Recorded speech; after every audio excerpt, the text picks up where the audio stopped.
다시 한 번 더 선포하며 나아갑니다. 우리의 가정의 주인이 되시고 또 중심이 되신 주님, 이 시간 우리의 고백을 받아 주옵소서. 우리의 찬양을 들어 주옵소서. 우리 가정은 늘 주님 안에 거하고 주께 힘을 얻는 가정이 되기를 소망합니다. 함께 고백하겠습니다. 주의 집에 거하는 자 항상 주 찬송하리, 항상 주 찬송하리. 시온의 대로가 있고 힘없는 자 복이 있네 하네. 주의 집에 거하는 자 항상 주 찬송하리. 시온의 대로가 있고 힘없는 자 복이 있네. 주 얼굴 볼 때까지 힘을 더 고백합시다. 들으소서, 들으소서. 만군의 주 하나님 구하오니 이 땅 축복하소서. 아멘.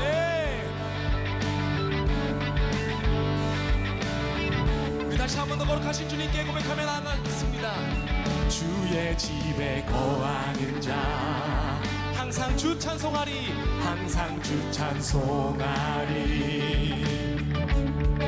시온의 대로가 있고 힘없는 자 복이 있네. 주의 집에 거하는 자 항상 주 찬송하리, 항상 주 찬송하리. 시온의 대로가 있고 힘없는 자 복이 있네. 아멘.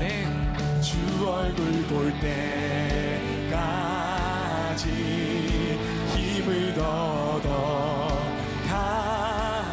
들으소서, 들으소서. 만군의 주 하나님 구하오니 이 땅 축복하. 한번 더 고백합시다. 들으소서, 들으소서. 만군의 주, 만군의 주 하나님 구하오. 우리 가정을 축복하여 주옵소서. 이 땅 축복하소서. 시간 우리 함께 기도로 나아가기를 소망합니다. 주님, 주께서 세우신 우리 가정이 진정으로 주님 안에 거하고 주님께 힘을 얻고 주님 안에 더욱더 하나가 되는 가정이 되기를 소망하오니 우리 가정 가운데 주님 이하여 주옵소서. 우리 이러한 기도 제목으로 우리 주여 한번 외치며 기도하며 나아가겠습니다. 주여 들으소서. 만군의 주 하나님 구하오니 이 땅 축복하소서.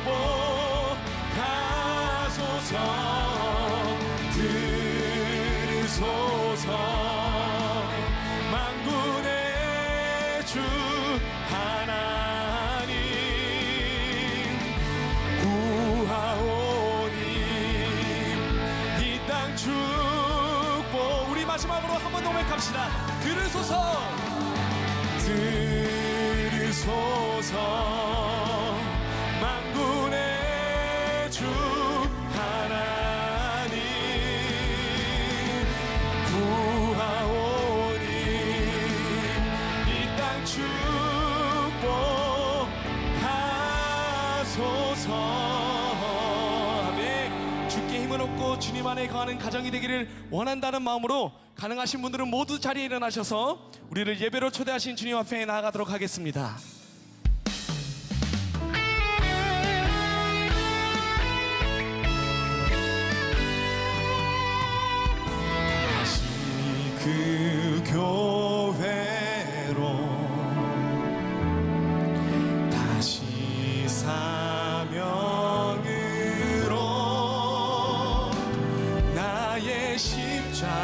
가지고 담장을 넘는 우리가 꿈꾸는 교회 흩어지기 위해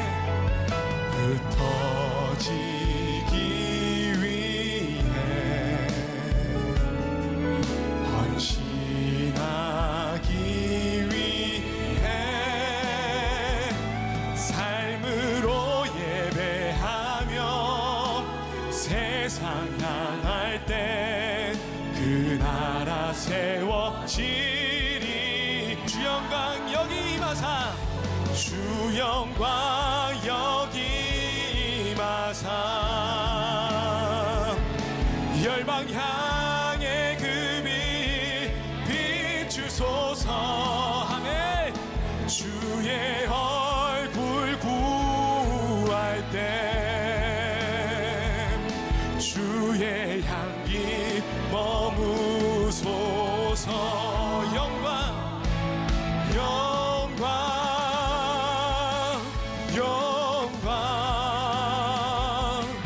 영광 영광 거룩하신 주님 우리와 함께하여 주옵소서. 영광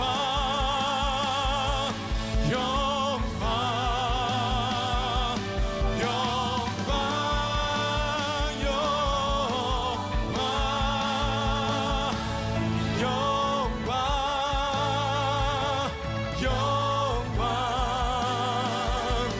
영광 영광 거룩하신 주님 오늘 예배 가운데 우리를 다스려 주옵소서. 아멘. 우리 일어서신 채로 우리의 신앙을 믿음으로 고백하며 나아가겠습니다. 나는 전능하신 천지의 창조주를 믿습니다. 나는 그의 유일하신 아들 우리 주 예수 그리스도를 믿습니다.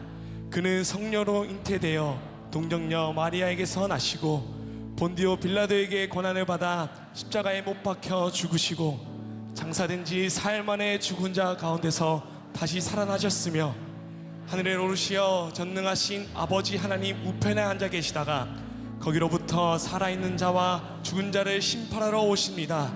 나는 성령을 믿으며 거룩한 공교회와 성도의 교제와 죄를 용서받는 것과 몸의 부활과 영생을 믿습니다. 아멘.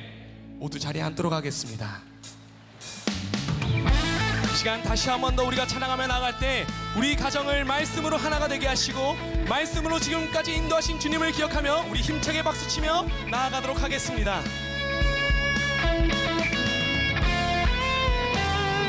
나의 사랑하는 죄 나의 사랑하는 죄 비록 헤어졌으나 어머니의 무릎 위에 앉아서 재미있게 듣던 말 그때 일을 지금도 내가 잊지 않고 기억하. 우리 다시 처음부터 고백합시다. 나의 사랑하는 죄 비록 헤어졌으나 어머니의 무릎 위에 앉아서 재미있게 듣던 말 그때 일을 지금도 내가 잊지 않고 기억합니다. 귀하고 귀하다 우리 어머니가 들려주시던 재미있게 듣던 말 내 중에 있으니 이 성정심이 사랑합니다. 네. 우리 다시 한번 고백할 때 우리 가정이 말씀으로 더욱더 붙들림 받는 가정이 되길 소망하며 우리 더욱더 간절한 마음으로 찬양하며 나아가겠습니다. 2절로 고백합시다. 옛날 용맹스럽던 다니엘의 경험과 유대 임금 다윗 왕의 역사와 주의 선지 엘리야 바람 타고 하늘에 올라가던 일을 기억. 우리 3절 고백합시다. 예수 세상 계실 때 많은 고난 당하고 십자가에 달려 죽임 당하니 어머니가 읽으며 눈물 많이 흘린 거 내가 기억합니다. 귀하고 귀하다 우리 어머니가 들려주시던 재미있게 듣던 말 이 책 중에 있으니 이 성경 심히 우리 목소리로 고백합시다.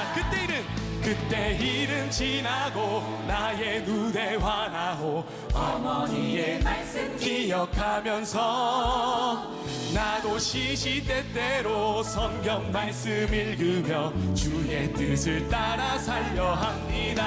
아멘.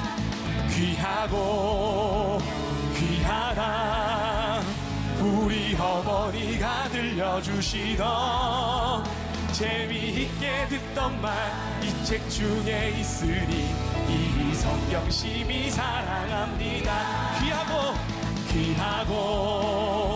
귀하다 우리 어머니가 들려주시던 재미있게 듣던 말 이 책 중에 있으니 이 성경 심히 사랑합니다.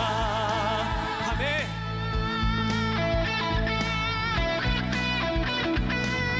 주님이 세우신 우리 가정이 정말 말씀으로 하나가 되고 말씀으로 붙들림 받는 가정이 되기를 소망합니다. 우리 다시 한번 더 주님께 영광의 박수 올려드립시다. 아멘.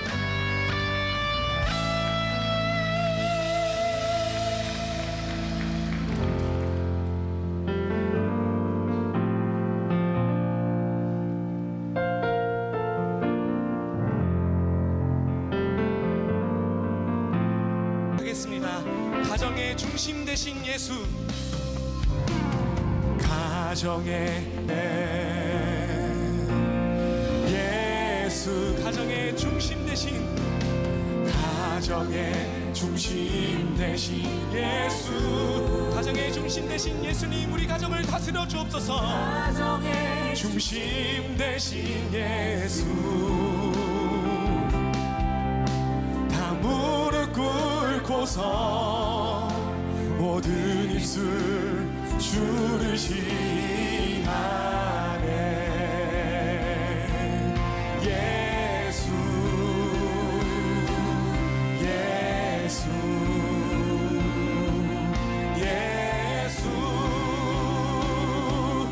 예수 예수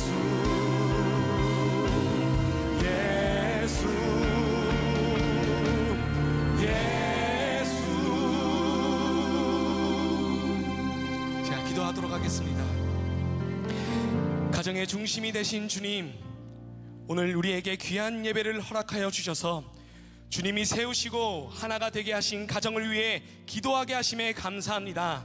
주님, 간절히 바라고 원하는 것은 우리 가정이 하나님의 말씀을 기준으로 삼고 말씀을 붙드는 가정이 되기를 소망합니다.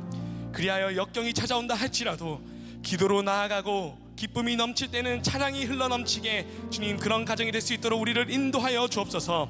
서로의 연약함을 발견할 때는 예수님의 마음으로 서로를 바라보게 하시고 어떤 순간 속에서도 감사를 잃어버리지 않으며 주님께 도우심을 구하며 나아가는 가정이 되게 인도하여 주옵소서. 부모를 더욱더 사랑하게 하시고 자녀를 더욱 귀히 여김으로 주님이 세우신 각 가정들이 하나님이 통치하시는 작은 천국을 이루게 하여 주옵소서. 우리의 가정을 통해 하나님의 나라를 이뤄가실 예수 그리스도의 이름으로 기도드립니다. 아멘.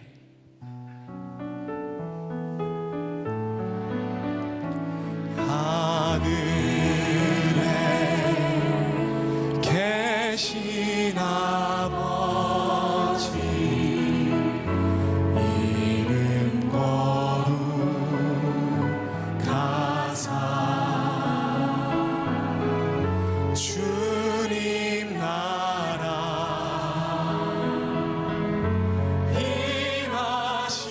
임하시고 뜻이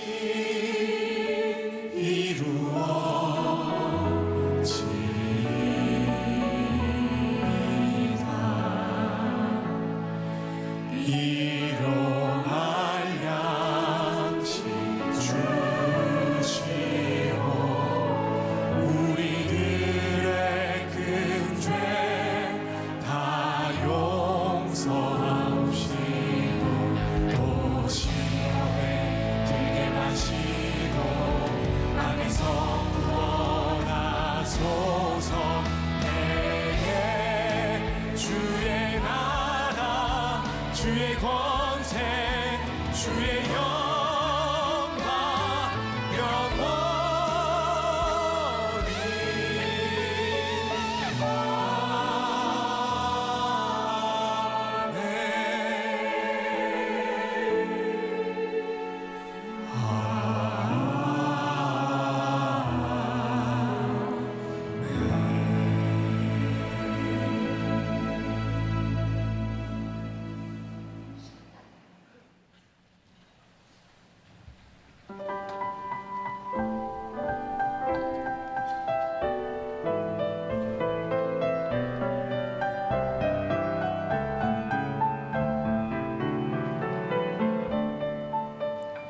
너의 사랑하는 책 비록 헤어졌으나 어머니의 무릎 위에 앉아서 재미있게 듣던 말 그때 일을 지금도 내가 잊지 않고 기억합니다. 귀하고 귀하다 우리 어머니가 들려주시던 재미있게 듣던 말 이 책 중에 있으니 이 성경 심히 사랑합니다.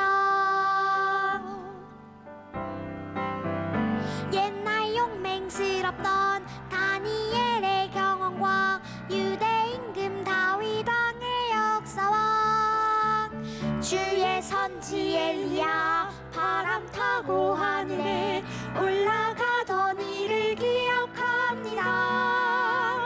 예수 세상 계실 때 많은 고난 당하고 십자가에 달려 죽임 당하니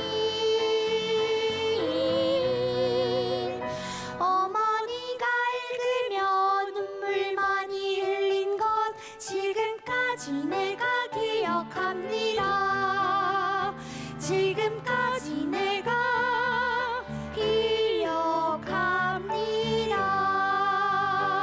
기억합니다. 그때 일은 지나고 나의 눈에 와나오 어머니의 말씀 기억하면서 나도 시시때때로 성경 말씀 읽으며 주의 뜻을 따라 살려 합니다. 귀하고 귀하다 우리 어머니가 들려주시던 재미있게 듣던 말 이 책 중에 있으니 이 성경 심히 사랑합니다. 재미있게 듣던 말 이 책 중에 있으니 이 성경 심히 사랑합니다. 이 성경 심히 사랑합니다.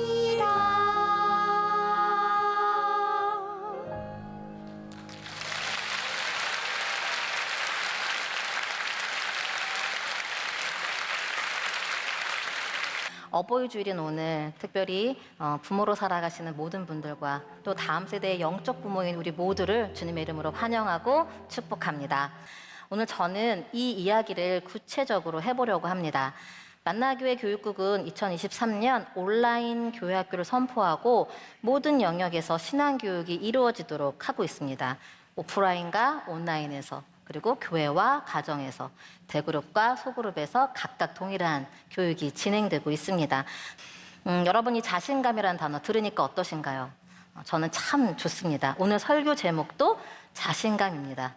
자녀의 신앙을 감당하는 교회와 부모, 줄임말로 자신감이고요. 또 오늘 설교 제목대로 자녀의 신앙을 감당하는 부모와 교회가 되는 것에 자신감을 가지기를 바라는 마음에서 자신감입니다. 이 자신감이라는 단어는 어떤 일을 스스로의 능력으로 충분히 감당할 수 있다고 믿는 마음입니다. 이 마음이 있으며 무슨 일이 있든지 담대하게 임할 수 있고요. 설령 결과가 좋지 못하더라도 금방 긍정적인 마음으로 바뀔 수가 있습니다. 반면에 자신감이 없으면 주저하게 되고 실패할 경우 위축됩니다. 저의 경우 운전이 그렇습니다. 저는 운전이 참 무섭습니다. 될 수 있으면 안 하고 싶습니다. 근데 어쩔 수 없이 해야 될 때는 마음을 크게 먹어야 됩니다.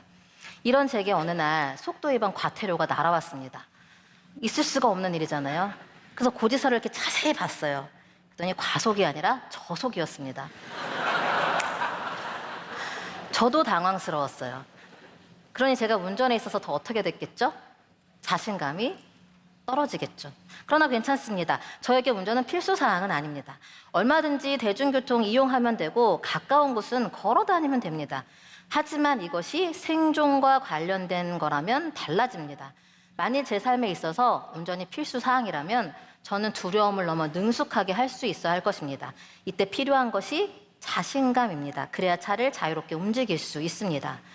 이 지점에서 여러분에게 질문을 드리고 싶은데 한번 속으로 대답해 보시기를 바랍니다. 크리스천 부모로 사는 여러분에게 자녀 신앙교육은 필수 사항입니까? 선택 사항입니까? 여러분에게 자녀의 구원의 문제는 어떻습니까? 앞에 이렇게 하하하 호호 웃었는데 이 질문에는 무거워지죠. 코로나19를 지나면서 부모인 우리가 깨달은 것이 있습니다. 그것은 자녀 신앙교육의 몫은 다른 사람이 해줄 수 없다는 사실입니다. 물론 코로나 전에는 교회가 해줄 수 있다고 생각했습니다. 그러나 코로나 기간을 지나면서 자녀와 함께하는 시간을 통해 우리가 진하게 느꼈던 것이 무엇이냐면 부모가 해주지 않으면 내 자녀의 신앙을 잃어버릴 수도 있겠구나, 놓칠 수도 있겠구나라는 것입니다. 그러므로 자녀 신앙교육은 부모에게 필수 사항입니다. 하지만 우리 중 대부분의 부모는 이 문제 앞에서 주저합니다. 어떻게 할지 모릅니다. 또한 여기 계신 분들 중에서는 이런 반론을 제기할 분들도 계실 겁니다. 목사님, 저는 부모가 아닌데요. 이런 설교는 현재 부모로 살아가는 분들에게 해주셔야 되는 거 아닙니까? 맞습니다. 그래서 저는 더욱 우리 모두가 들어야 한다고 생각합니다. 성경이 말하는 부모는 세상이 말하는 것과 다르기 때문입니다. 장신대 기독교 교육학 신영섭 교수는 성경은 부모 세대를 세상과 구별하고 있다고 말합니다. 아브라함, 이삭, 야곱으로 이어지는 혈통의 직계뿐 아니라 모르드게와 에스더처럼 사촌지간으로 확장된 친족 관계 안에서도 하나님은 믿음을 전수하셨습니다. 또한 사도 바울은 그의 동역자 디모데와 디도를 내 아들이라고 부릅니다. 그리고 우리가 잘 알고 있는 쇠마, 이스라엘아 들으라 하는 이 명령은 가나안 땅을 앞에 둔 부모 세대를 향하고 있는데 단지 부모뿐만 아니라 백성 전체에 해당됩니다. 즉 성경은 육적인 관계가 없어도 하나님을 믿는 신앙 공동체를, 또 같은 주를 고백하는 교회 공동체를 영적인 자녀와 부모로 묶어줍니다. 그러므로 여러분, 오늘 이 말씀, 자녀의 신앙을 감당하는 부모와 교회의 사명은 우리 모두에게 필요한 것입니다. 생물학적 자녀가 없어도, 신앙에 대해서 잘 몰라도, 충분히 감당할 능력이 부족해도 자녀 신앙 교육은 영적 부모로 부름받은 우리 모두에게 필수 사항입니다. 무엇보다 우리는 이 일을 잘 할 수 있어요. 어떻게 확신하냐고요? 하나님은 가장 잘 할 수 있는 사람에게 당신의 일을 맡기기 때문입니다. 따라서 우리에게 필요한 것은 우리는 충분히 할 수 있다라는 마음, 자녀의 신앙을 감당하는 부모와 교회 될 수 있다라는 자신감입니다. 그리고 저는 오늘 이와 같은 자신감을 야곱의 가정을 통해서 여러분에게 드리려고 합니다. 누구의 가정을 통해서 드린다고요? 야곱의 가정을 통해서요. 아마 야곱과 그의 가정에 대해서는 성경을 잘 아시는 분들은 늘 들어왔던 이야기일 겁니다. 그러나 오늘은 자녀 입장에서 또 부모 입장에서 새롭게 보는 시간이 되면 좋겠습니다. 혹시 이 이야기를 처음 들어서 잘 모르겠는 분들이 계시다면 오늘 말씀 듣고 집에 돌아가셔서 구약 성경의 창세기를 읽으시면 훨씬 더 잘 이해가 될 것입니다. 그럼 구체적으로 살펴보겠습니다.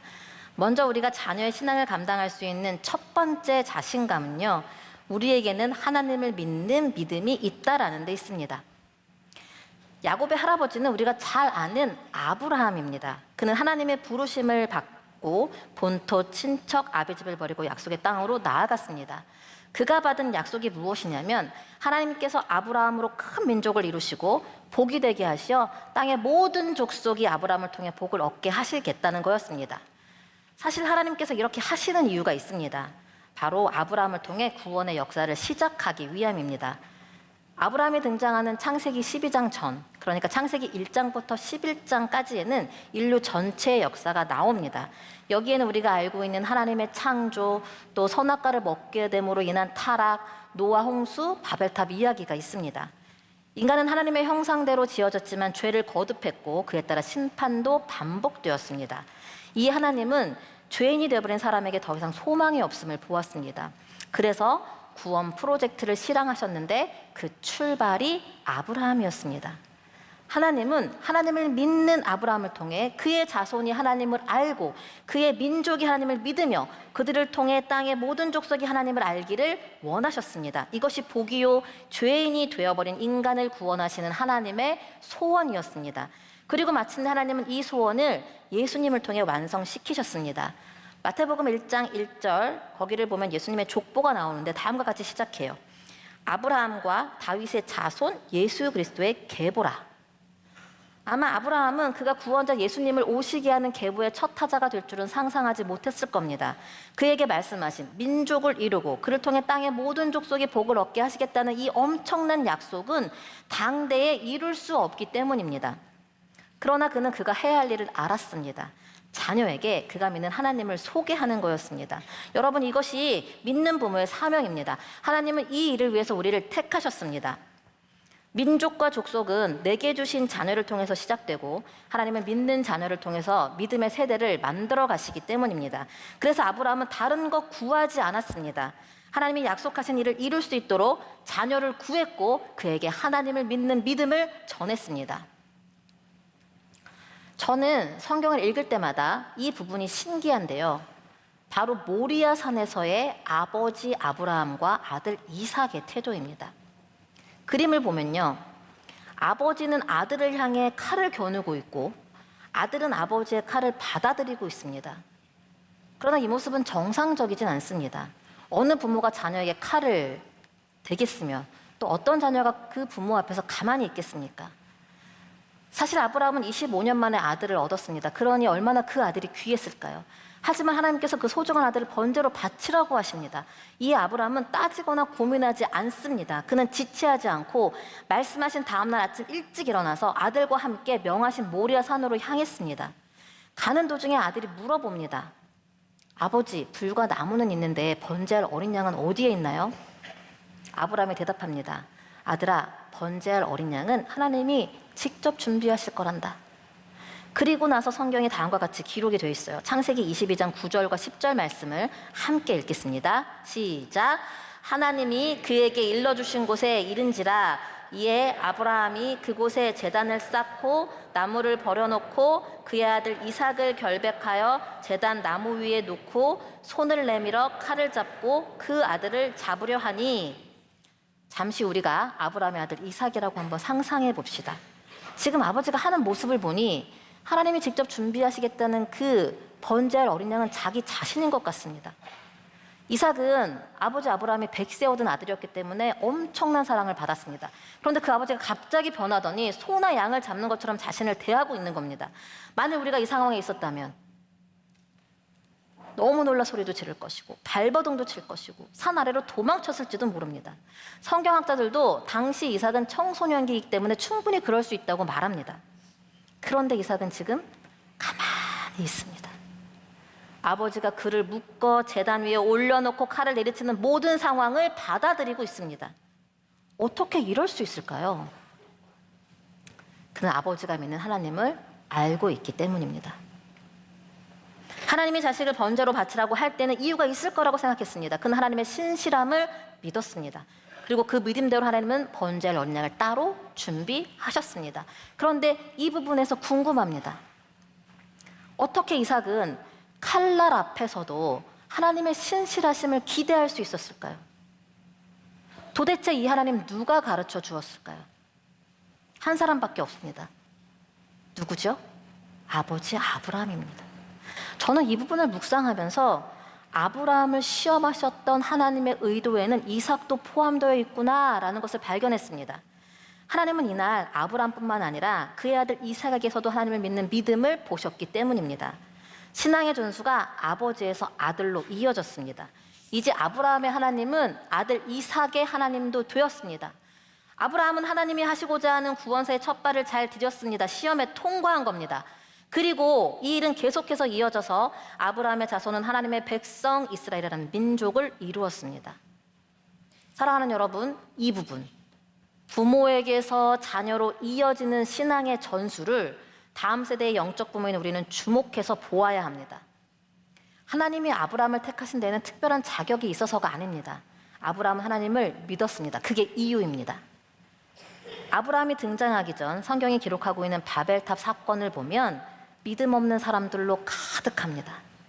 처음 사람 아담과 하와는 하나님처럼 되고 싶은 마음에 먹지 말란 선악과를 먹었습니다. 이후 사람들은 계속해서 하나님 자리를 넘보았습니다. 바벨탑을 쌓은 이유도 하늘 꼭대기까지 올라 하나님의 자리에 있기를 원하는 마음 때문이었습니다. 창세기 11장 4절을 보면 또 말하되 자 성읍과 탑을 건설하여 그 탑 꼭대기를 하늘에 닿게 하여 우리 이름을 내고 온 지면에 흩어짐을 면하자 하였더니 죄악된 사람들은 하나님을 인정하지 않았습니다. 오히려 그들 자신이 하나님이 되기를 원했습니다. 바로 이런 상황 속에서 하나님은 아브라함을 주목하여 보십니다. 그에게는 하나님을 믿는 믿음이 있었기 때문입니다. 그리고 정말 그는 그 믿음 때문에 자신을 찾아오신 하나님의 말씀을 따라 움직였습니다. 창세기 12장 1절과 4절 여호와께서 아브라함에게 이르시되 너는 너의 고향과 친척과 아버지의 집을 떠나 내가 내게 보여줄 땅으로 가라. 이에 아브라함이 여호와의 말씀을 따라갔고 당시의 사람들은 하나님을 인정하지 않는 불신자들이었는데 아브라함만은 하나님을 믿었습니다. 또한 그는 말씀하신 하나님을 따라 움직였습니다. 그리고 그의 자녀에게 자신이 믿는 하나님을 전해 주었습니다. 사랑하는 여러분, 아브라함은 거창한 거 하지 않았습니다. 그는 믿었고 믿음대로 행했고 그 믿음을 전해 주었을 뿐입니다. 그 결과는 하나님이 약속하신 대로 온 인류를 구원하는 예수 그리스도였습니다. 이런 이유에서 다음 세대의 부모로 살아가는 우리는 자신감을 가질 수 있습니다. 오늘도 우리는 하나님을 믿는 그 믿음 때문에 이 자리에서 예배하고 있기 때문입니다. 여러분, 우리에게는 믿음이 있습니다. 아멘? 그리고 우리에게는 자녀도 있습니다. 기억할 것은 하나님은 구원의 일을 포기하지 않으신다는 사실입니다. 때문에 내게 있는 믿음을 내 자녀에게 전수한다면 이것이야말로 하나님이 가장 기뻐하시는 일입니다. 요즘 우리는 담임 목사님을 통해서 다시 꿈꾸는 교회 시리즈를 듣고 있습니다. 매주 담임 목사님이 매력적인 교회가 되자, 성숙한 교회가 되자, 하나님 중심적인 교회가 되자 외치고 있습니다. 왜냐하면 우리가 느끼는 좌절감이 있기 때문입니다. 이 세대가 하나님을 모르고 하나님을 인정하지 않는 것 때문에 속상합니다. 교회 이미지가 현저히 낮아져 있고 크리스천이라고 불리는 일을 우리는 너무나 마음이 낮아져 있고 위축되어 있습니다. 통계를 보면 청소년 기독교 분포율이 3.8%로 미전도 종족에 해당하는 최악의 상태까지 왔습니다. 그러나 희망적인 건 부모인 우리에게 믿음이 있다는 사실입니다. 3.8%는 너무나 작은 숫자지만 아브라함 때와 비교하면 결코 작지 않습니다. 당시 하나님을 도전하여 바벨탑을 지었던 사람들 중에서 유일하게 하나님을 믿었던 사람은 아브라함 한 사람이었습니다. 그러나 그 한 사람이 자녀에게 믿음을 전수해 주었을 때 놀라운 구원의 일이 시작되었습니다. 그러므로 여러분, 다음 세대의 신앙을 감당하는 데 자신감을 가지십시오. 하나님은 오늘도 하나님을 믿는 믿음으로 이 자리에 앉아있는 우리를 통해 구원의 일을 이루십니다. 자녀를 주시고 영적 부모로 살도록 사명을 주신 데는 다른 이유가 없습니다. 우리가 하나님을 믿기 때문입니다. 중요한 것은 하나님은 우리의 믿음을 가지고 일하신다는 사실입니다. 이는 곧 두 번째 자신감과 연결되는데 그건 내 믿음을 가지고 도대체 하나님이 무엇을 할 수 있느냐에 관한 부분입니다. 사실 우리의 믿음은 너무 작게 여겨질 때가 많이 있습니다. 과연 내 믿음이 내 자녀에게 물려줄 만한 것인가? 스스로에게 이렇게 묻는다면 부끄러울 때도 있습니다. 그러나 안심이 되는 것은 아브라함과 이삭은 우리와 별반 다르지 않았다는 사실입니다. 그들의 믿음 또한 완벽하진 않습니다. 하지만 그럼에도 불구하고 하나님은 불완전한 믿음일지라도 하나님을 인정한 부모를 통하여 그들의 자녀를 만나 주셨습니다. 여러분, 이것이 제가 드리려는 두 번째 자신감입니다. 즉 우리가 자녀의 신앙을 감당하는 부모와 교회가 될 수 있는 것은 우리는 자녀들이 하나님을 만날 수 있는 환경이 되기 때문입니다. 오늘 본문의 주인공 야곱의 가정이 그렇습니다. 여기에서는 4명의 이름을 기억하면 됩니다. 아버지 이삭, 어머니 리브가, 그리고 이들의 쌍둥이 자녀인 큰아들 에서와 작은아들 야곱. 이렇게 4명의 등장인물들을 생각하면서 말씀을 따라오시면 되겠습니다. 야곱의 부모는 이삭과 리브가입니다. 오랜 시간 동안 이들은 아이가 없었고 간절히 기도했습니다. 20년 만에 한 번에 두 아들 에서와 야곱을 얻게 되지요. 두 형제는 태중에서부터 싸우기 시작했습니다. 이를 놓고 리브가가 기도할 때 하나님께서 하신 말씀은 두 민족이 있으며 큰 자가 어린 자를 섬기리라는 것이었습니다.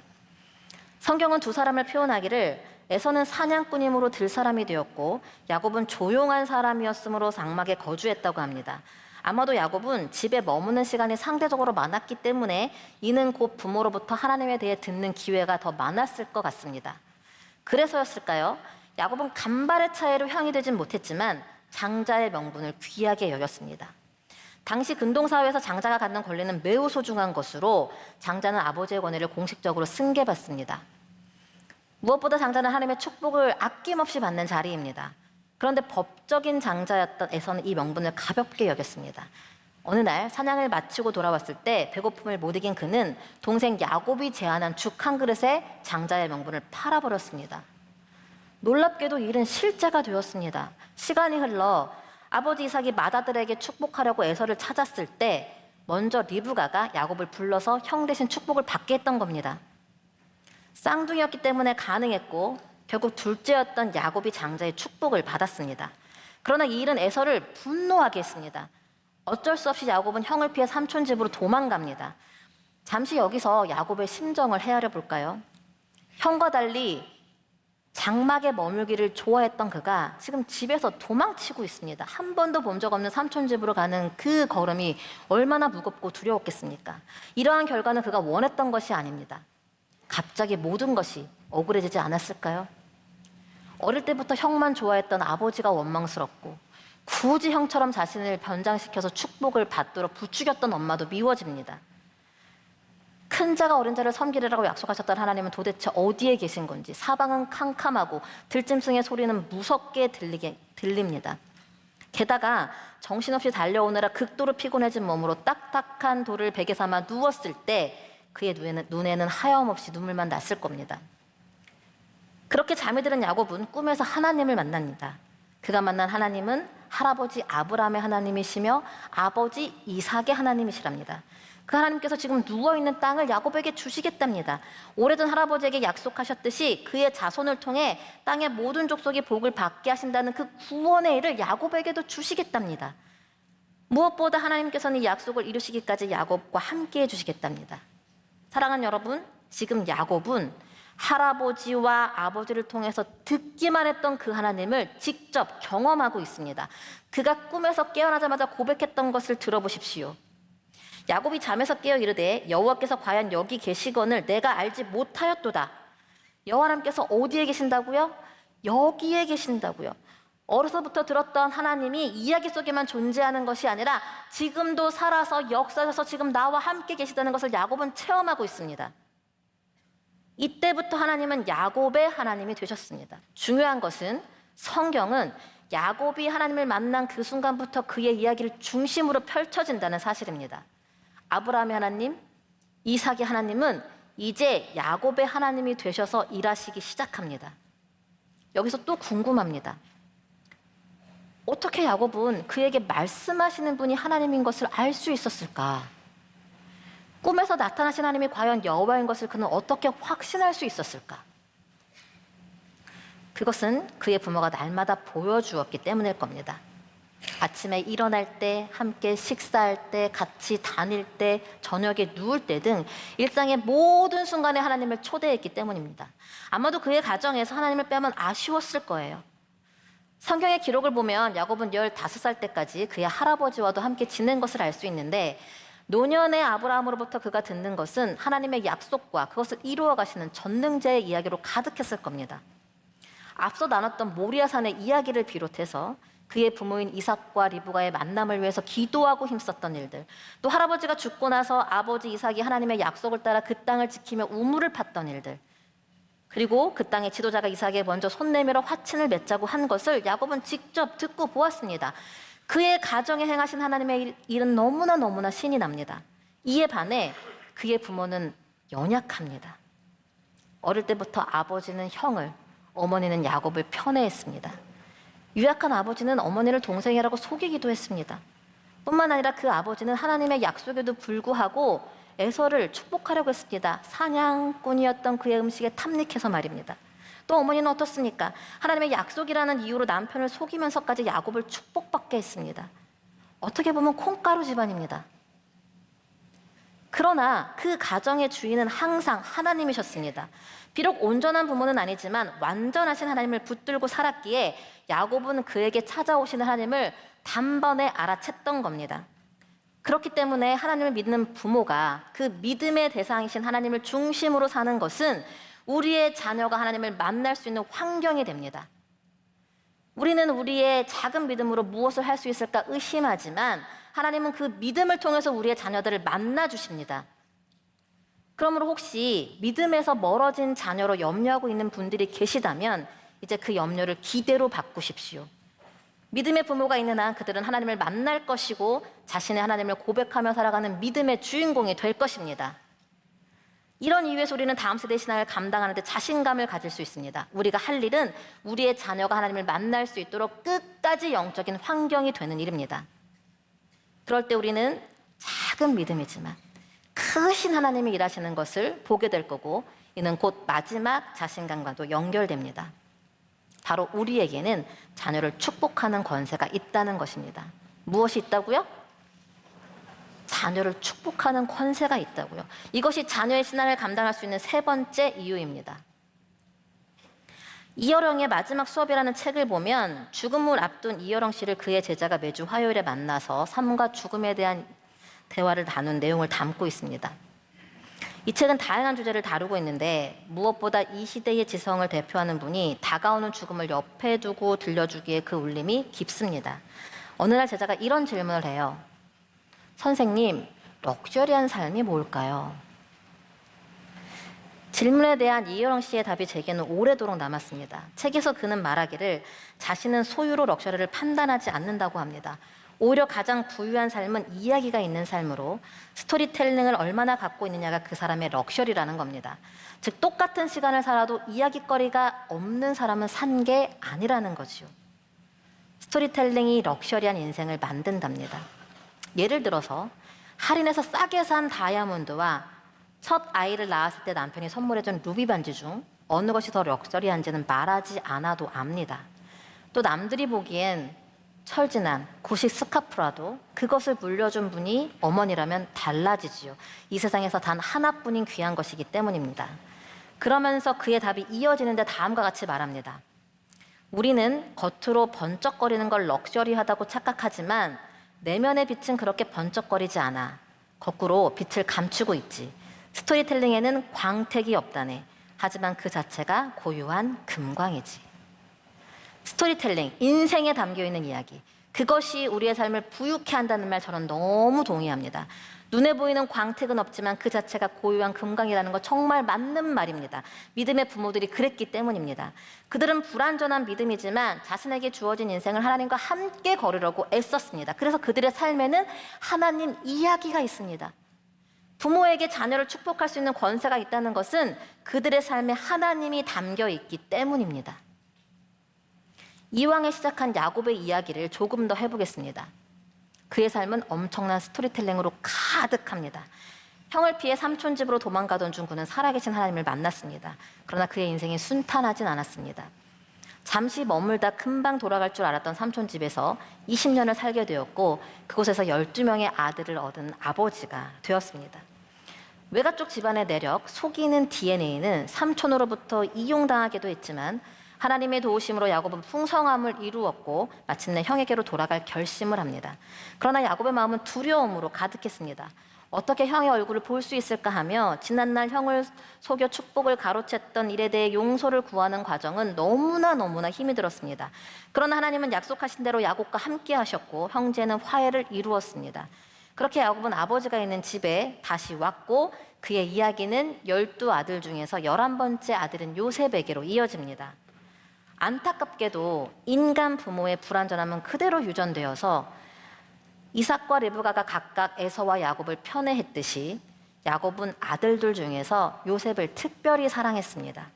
그러나 이것은 형제 간의 갈등을 가져왔고 형들은 요셉을 애굽에 팔아버립니다. 이 사실을 몰랐던 야곱은 사랑하는 아들을 잃어버린 슬픔으로 수년간 살았습니다. 놀라운 것은요, 이 모든 것을 하나님은 선으로 바꾸셨다는 사실입니다. 믿음의 사람들에게 있는 특권은 그들의 삶에 개입하시는 하나님의 은혜입니다. 죽은 줄로만 알았던 요셉이 어떻게 되었습니까? 애굽의 총리가 되어 당시 고대 근동 지역에 있던 흉년을 해결합니다. 이 일은 요셉 당사자도 그리고 그를 팔아버린 형들도 상상하지 못했던 일입니다. 그러나 하나님 안에서 이들은 은혜로 바뀌게 됩니다. 편애하는 아버지 때문에 힘들어했던 형들은, 갈등했던 형들은 아버지는 물론이거니와 형제들 한 명 한 명을 소중히 여기게 되었습니다. 또한 요셉은 형들이 행했던 악을 하나님께서 선하게 바꾸셨다 말함으로 그들을 용서합니다. 이 모든 것을 나중에 듣게 된 야곱은 얼마나 충격적이었을까요? 그의 삶은 자녀로 살 때나 부모로 살 때나 엄청났습니다. 그가 애굽 왕을 만날 때 나는 험악한 세월을 보냈노라고 말하는 것이 이해가 되기도 합니다. 그러나 험악한 인생을 살아간 야곱의 삶에 하나님은 항상 함께 하셨습니다. 집에서 도망쳐 나올 때도, 다시 형에게 돌아갈 때도, 죽은 줄만 알았던 아들 요셉을 찾아 애굽에 내려갈 때도 야곱은 늘 하나님의 음성을 듣습니다. 그분의 인도하신 가운데 그의 삶이 있습니다. 무엇보다 이 모습을 그의 자녀들이 지켜보았습니다. 창세기 49장에는 야곱이 그의 아들들을 축복하는 장면이 나옵니다. 1절이 이렇게 시작합니다. 야곱이 그 아들들을 불러 이르되 너희는 모이라. 너희가 후일에 당할 일을 내가 너희에게 이르리라. 그리고 28절은 이렇게 기록하고 있습니다. 이들은 이스라엘의 12지파라. 이와 같이 그들의 아버지가 그들에게 말하고 그들에게 축복하였으니 곧 그들 각 사람의 분량대로 축복하였더라. 저는 야곱의 삶에서 이 부분이 가장 인상적입니다. 죽음을 앞둔 야곱이 아들들을 축복하는데 아버지가 모이라 하니까 모입니다. 그리고 한 사람 한 사람 이름을 불러가면서 그들의 삶에 대해 예언을 합니다. 그의 삶에 하나님이 계시기 때문입니다. 수많은 단점이 있어도 야곱은 하나님을 붙들고 살았기 때문입니다. 그의 인생은 하나님 이야기로 가득한 금광이었습니다. 그러니 이런 아버지가 축복하는 것은 곧 하나님의 축복입니다. 어떻게 이 축복을 거부할 수 있었겠습니까? 이는 진실로 부유한 삶을 사는 것이요 믿음의 금광을 소유한 것입니다. 그래서 우리는 그분들의 축복에 머리를 숙일 수 있는 겁니다. 그리고 우리 자신도 그들과 같아지기를 기대합니다. 번쩍거리는 눈에 보이는 럭셔리한 것들은 주지 못해도 우리 삶에 함께 하신 하나님의 이야기는 남겨주기를 바라면서 말입니다. 그러므로 여러분, 다음 세대의 신앙을 감당하는 데 자신감을 가지십시오. 우리에게는 이들을 축복하는 권세가 있습니다. 아멘. 그러나 혹시 우리 가정은 온전치 못한데, 깨어지고 상했는데 하시며 위축되어 있는 분들이 계시다면 험악한 인생을 살아간 야곱을 보십시오. 그의 삶은 치열했고 고달팠고 힘들었습니다. 우리도 그렇습니다. 우리가 살아가는 인생은 원래 힘이 듭니다. 세상은 쉬운 인생을 소망하지만 성경은 그렇지 않다고 말합니다. 수고해야, 땀을 흘려야 하는 것이 인생입니다. 그런데 그 인생에 하나님이 함께 하십니다. 믿는 자의 특권은 험악한 인생에 개입하시는 하나님을 경험하는 겁니다. 험악한 인생에 개입하시는 하나님을 경험하는 것이 믿는 자의 특권입니다.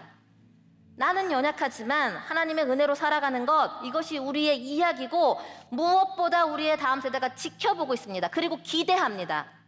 엄마 아빠를 보니 하나님이 함께 하시는구나. 교회 어른들을 보니, 우리 선생님을 보니 하나님이 살아계시는구나. 내 삶에도 그분이 함께 하시겠구나. 여러분, 이것이 축복입니다. 그리고 지금 그 축복을 이뤄가고 있습니다. 하나님은 이 자리에 사람을 예배하는 부모와 교회를 통해 자녀 세대를 축복하고 계시기 때문입니다. 그러므로 여러분, 자녀의 신앙을 감당하는 일 우리는 충분히 할 수 있습니다. 왜냐하면 우리가 하나님을 믿기 때문입니다. 하나님 우리를 환경 삼아 자녀들을 만나 주시기 때문입니다. 무엇보다 우리의 삶 속에서 일하심으로 자녀들을 축복해 주시기 때문입니다. 그러니 여러분, 힘을 내보지 않겠습니까? 믿는 우리는 자녀의 신앙을 충분히 감당할 수 있습니다. 이러한 자신감이 저와 여러분에게 가득하여 우리의 가정과 교회에 신앙의 전수가 일어나기를 주님의 이름으로 간절히 축원합니다.